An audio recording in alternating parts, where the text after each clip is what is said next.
Avec l'attaquant de Schleck, là, c'est Nibali, le premier à sauter dans sa roue. Franck Schleck est juste derrière. Et Alberto Contador qui vient de partir.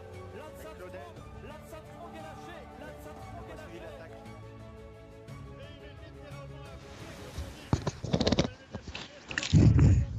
Bienvenue à toutes et à tous pour ce nouvel épisode des commissaires de course.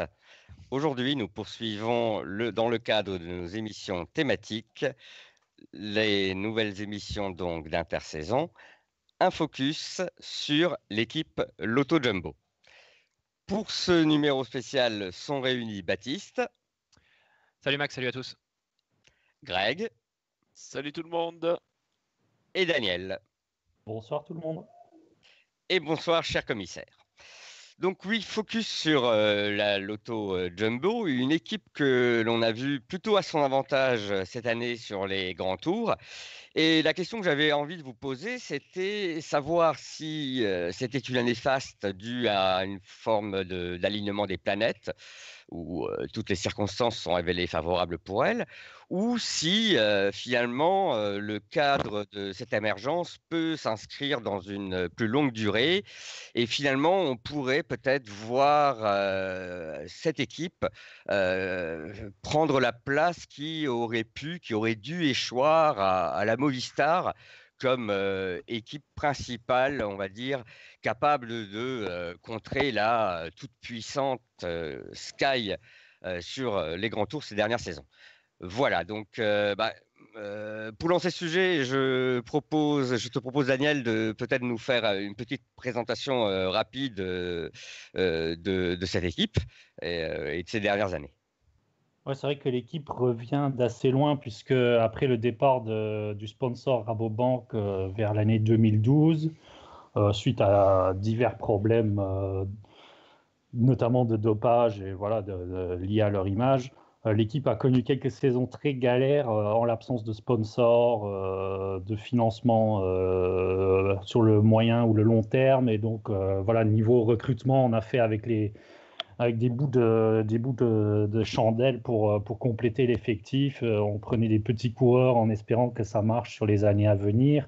Quelques grands coureurs ont dû partir. Et voilà. Et finalement, cette année, c'est vrai que les planètes se sont bien alignées.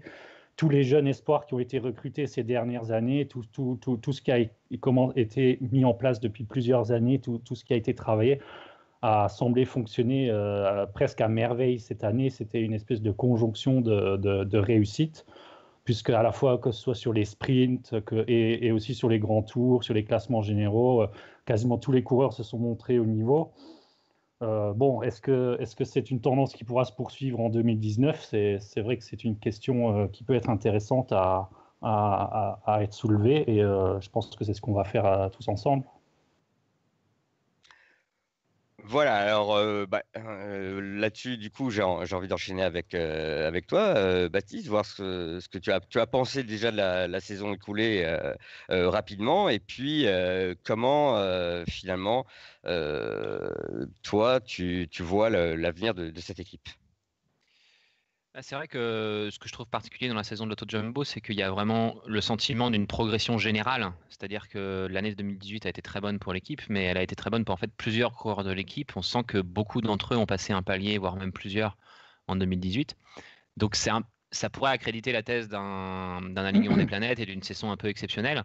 Mais je trouve aussi que quand on regarde un peu les leaders qu'il y a au sein de l'équipe, il y a quand même pas mal de ces coureurs qui ont a priori encore une marge de progression.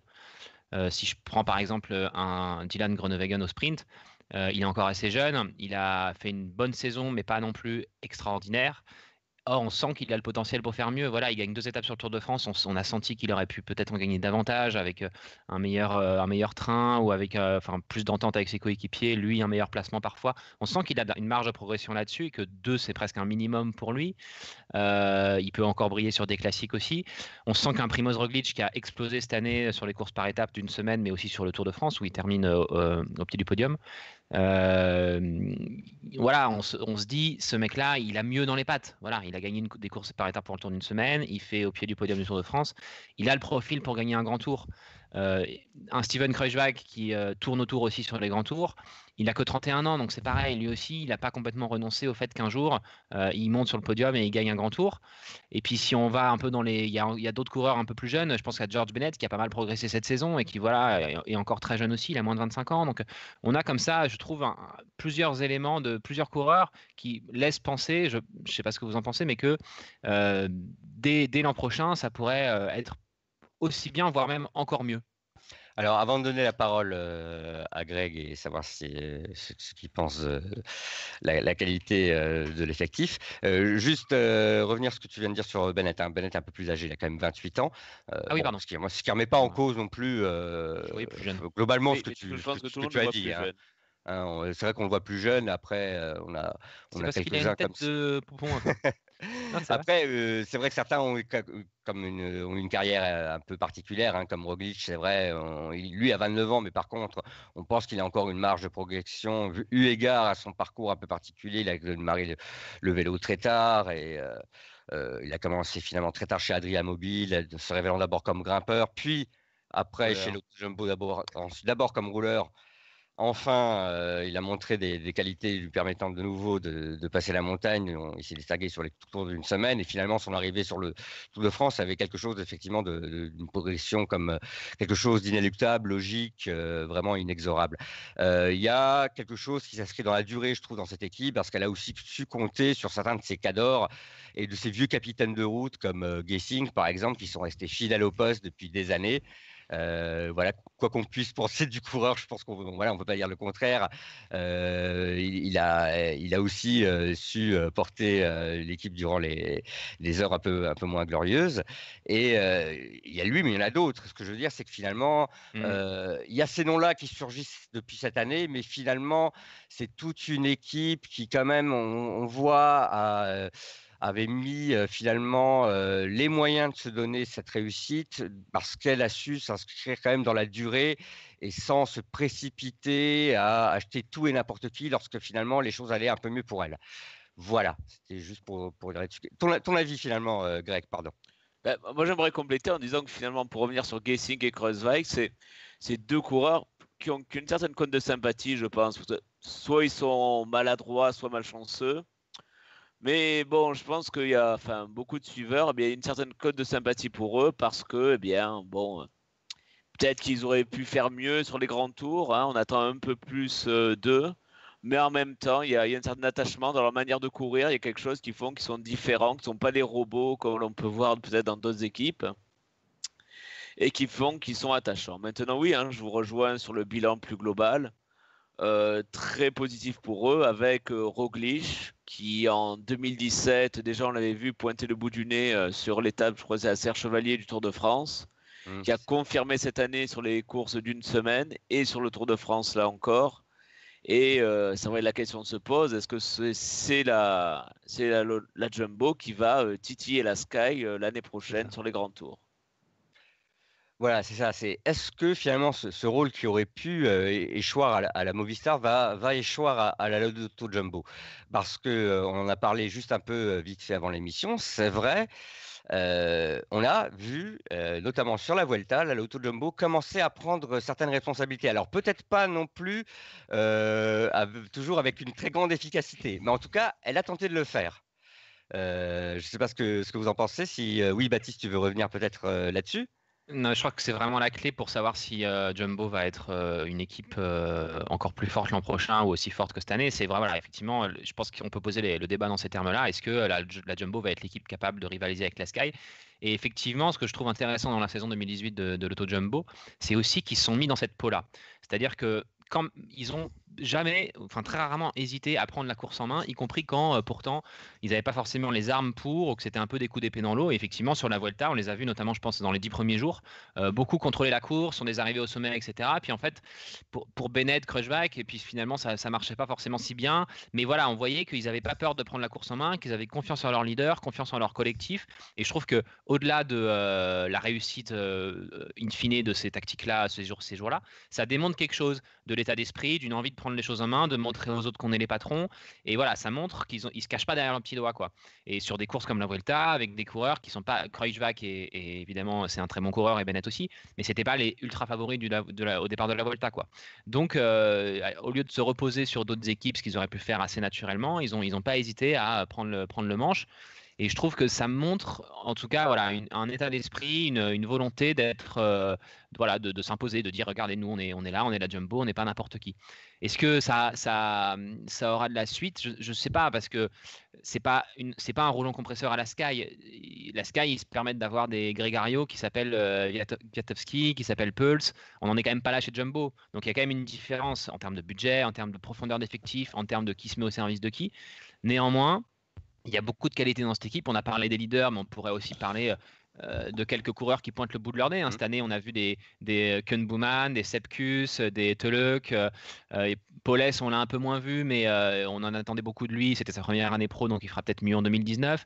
Il y a comme ça une ribambelle de coureurs qui ne sont pas tout de suite des leaders, mais qui font, voilà, effectivement, qui ont eux aussi, comme leur leader, qui semblent avoir une bonne marge de progression encore.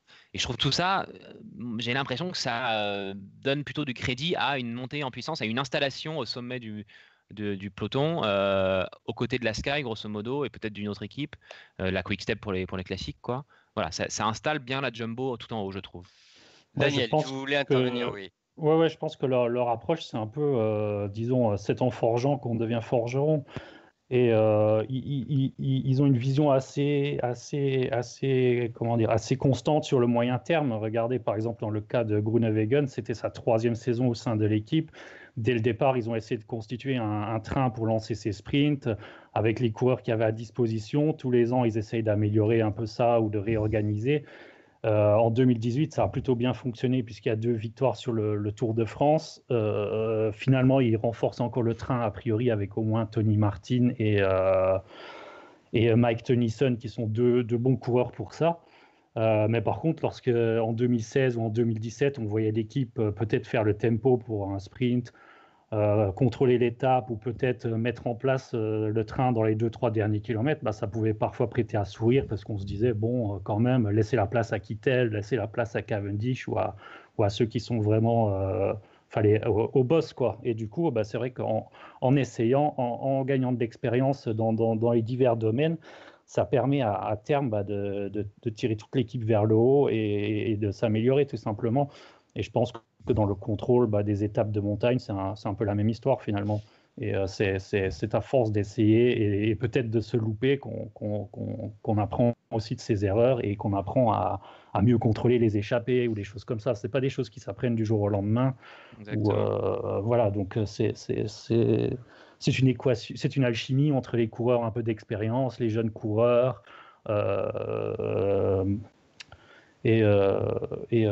Pardon, je perds mes mots, un apprentissage, quoi.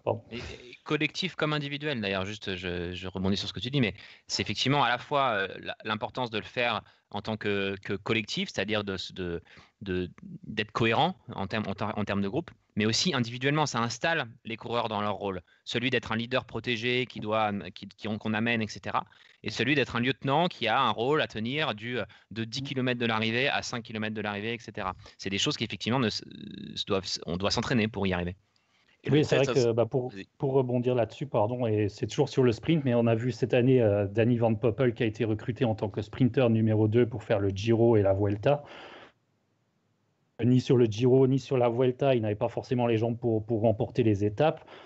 Mais par contre, il y avait 3 équipiers à son service pendant l'ensemble des étapes de sprint. Et ils essayaient petit à petit de s'ajuster, de trouver vraiment les automatismes. Et c'est une progression qui va certainement continuer l'année prochaine. On a vu qu'ils maintiennent leur confiance dans leurs coureurs disons sur le moyen terme, quoi. Et c'est pas juste on met des gars ensemble, on voit si ça marche pas, on change tout.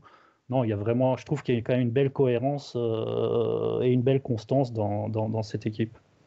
Alors, c'est vrai, vous avez signalé les différents points forts de l'équipe, qui possède des leaders pour les grands tours solides, dont un qui est excellent rouleur, qui sait grimper, donc un candidat potentiel pour au moins des podiums de Tour de France.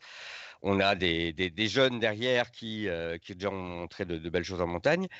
On a un leader en sprint, effectivement, qui en plus encore est assez jeune et qui possède a priori encore une petite marge de progression.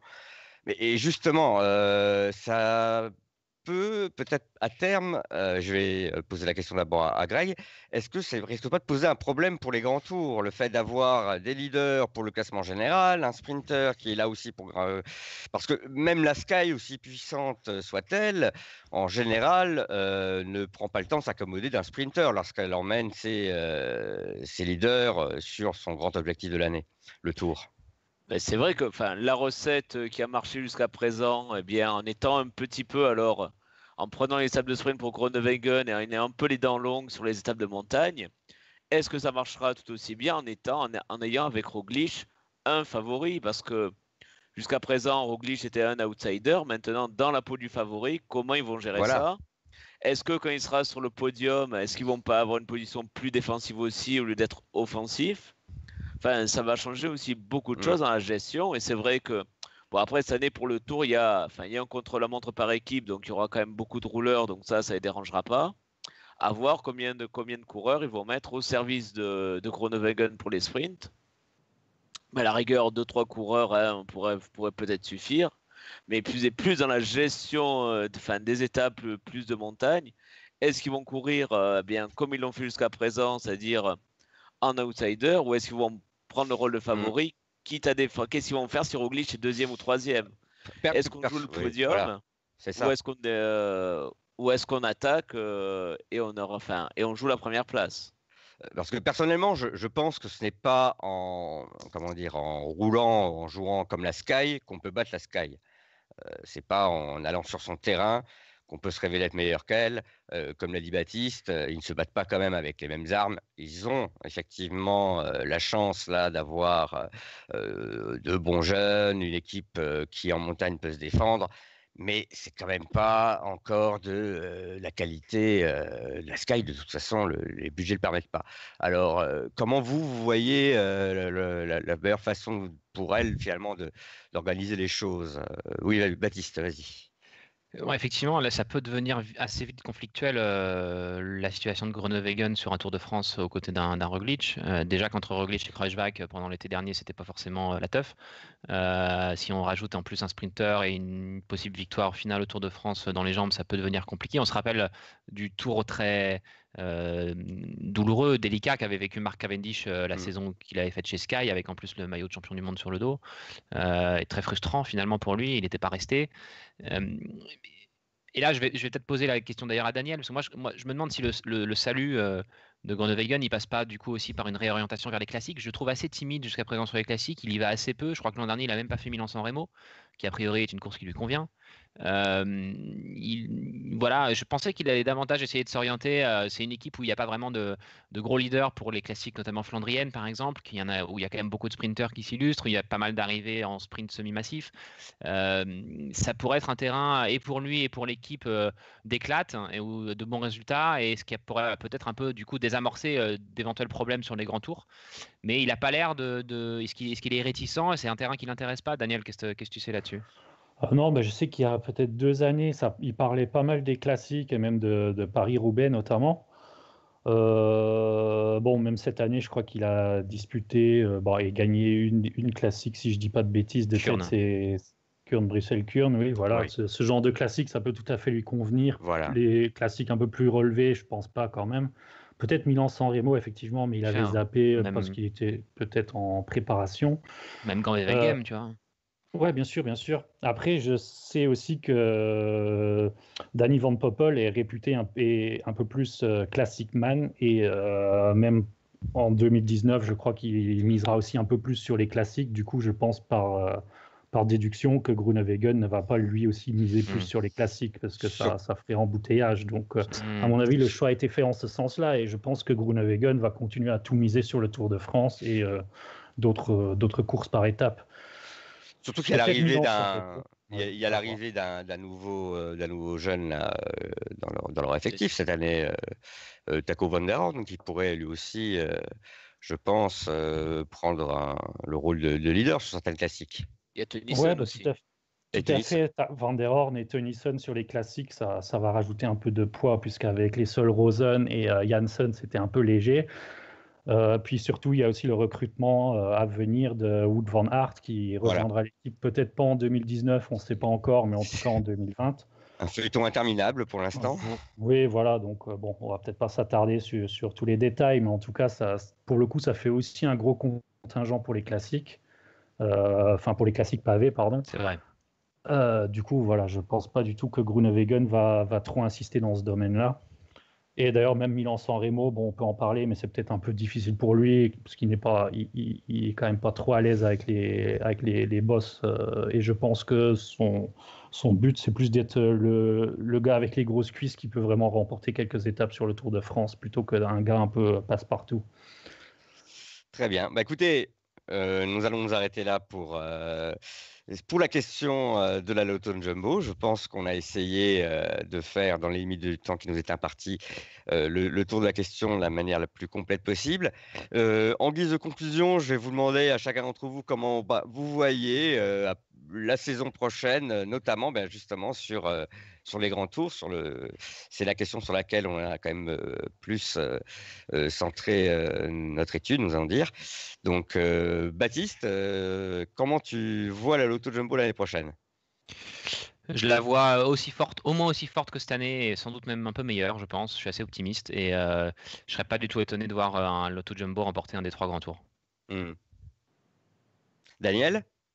Ouais, moi, c'est difficile à dire, évidemment. Je sais que Kruijswijk a fait une très belle saison 2018, mais bon, il est du genre soit à se mettre trop la pression, soit à être un peu irrégulier. Donc pour 2019, je sais que le programme des grands tours n'est pas encore défini entre Kruijswijk et Roglic, qui fera le Giro, qui fera le Tour de France, ou est-ce qu'ils feront les deux ensemble. Le Tour de France, ce n'est pas encore totalement clair. Je pense que la présentation de l'équipe, c'est dans une dizaine de jours, et on devrait peut-être en savoir plus à ce moment-là.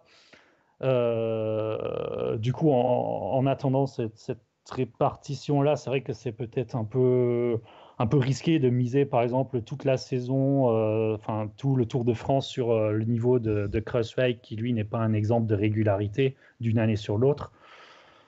Voilà, donc je suis pas persuadé que ce sera forcément une réussite en 2019. Après, Roglic, oui, il est plus fiable et j'espère qu'il continuera à viser également au moins 1 ou 2 courses par étape d'une semaine, parce que c'est pareil, s'il mise tout sur un grand tour et qu'il ne le remporte pas, c'est dommage aussi. Et donc j'espère qu'ils ne feront pas ils trouveront un juste équilibre entre tout ça. La présence de Groenewegen sur le Tour de France également, on en a déjà parlé. Et je pense par contre que le rôle de George Bennett, il sera un peu plus en second plan pour boucher les trous, pour faire l'équipier de luxe, puisque visiblement 3 semaines, c'est un peu dur pour lui. Enfin, Greg, est-ce que toi, tu la vois aussi bonne que cette année, ou voire meilleure pour la suite? Oui, au moins peut-être un peu d'accord avec mes collègues, au moins aussi bonne que l'année prochaine, en sachant que sur le Giro, il y aura peut-être moins de concurrence.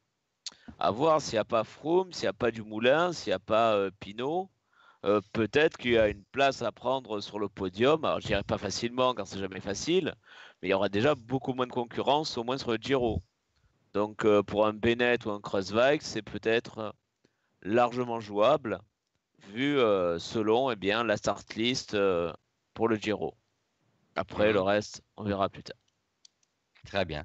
Oui, moi je pense qu'ils feront encore une saison solide et qu'on verra aussi quelques nouvelles têtes encore émerger, comme on a vu cette année des Sepp Kuss. Je pense que cette année, on aura l'occasion de découvrir Taco Van Der Horn au niveau World Tour, qui venait de la Roompot, donc le public français ne connaît pas forcément beaucoup.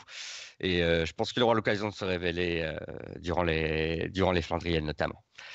Voilà, écoutez, merci à tous, merci de nous avoir suivis. N'hésitez pas à laisser commentaires et pouces bleus si ça vous a plu. Et nous nous retrouverons prochainement pour la suite de nos émissions thématiques, pour meubler ainsi jusqu'au mois de janvier et la reprise de la saison 2019. À très bientôt. Au revoir. Salut. Ciao.